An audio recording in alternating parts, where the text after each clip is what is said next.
అందరికీ నమస్కారం.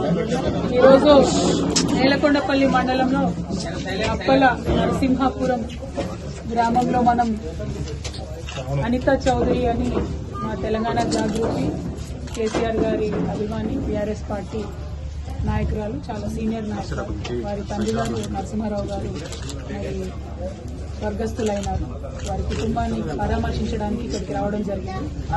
గ్రామం అంతా కూడా మనం తరలి రావడం చూసినాం. మరి ఆ కుటుంబం పట్ల ఉన్నటువంటి ప్రేమను గ్రామస్తులందరూ కూడా చూపించడం, కలిసిన వాళ్ళందరూ కూడా మరి కేసీఆర్ గారి గురించి మాట్లాడడం, కేసీఆర్ గారిని గుర్తు చేసుకోవడం చూస్తూ ఉన్నాం. మరి ఇప్పుడు ఉన్నటువంటి పరిపాలనను చూస్తే ప్రతి ఒక్కరికి కూడా మళ్ళీ కేసీఆర్ గారు గుర్తొస్తున్నారని గ్రామంలో మనందరికీ కూడా కళ్ళకట్టినట్టుగా కనబడుతున్నటువంటి సందర్భం.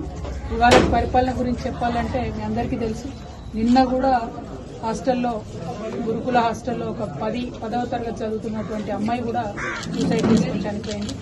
దాదాపుగా 95వ బిడ్డ చనిపోవడం పదే చెప్తూ ఉన్నాం మనం.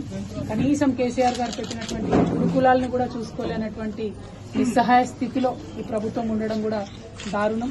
మహిళలకు భద్రత కానీ, రక్షణ కానీ, ఆఖరికి చిన్నపిల్లలకు కూడా రక్షణ లేనటువంటి పరిస్థితి కనిపిస్తూ ఉంది.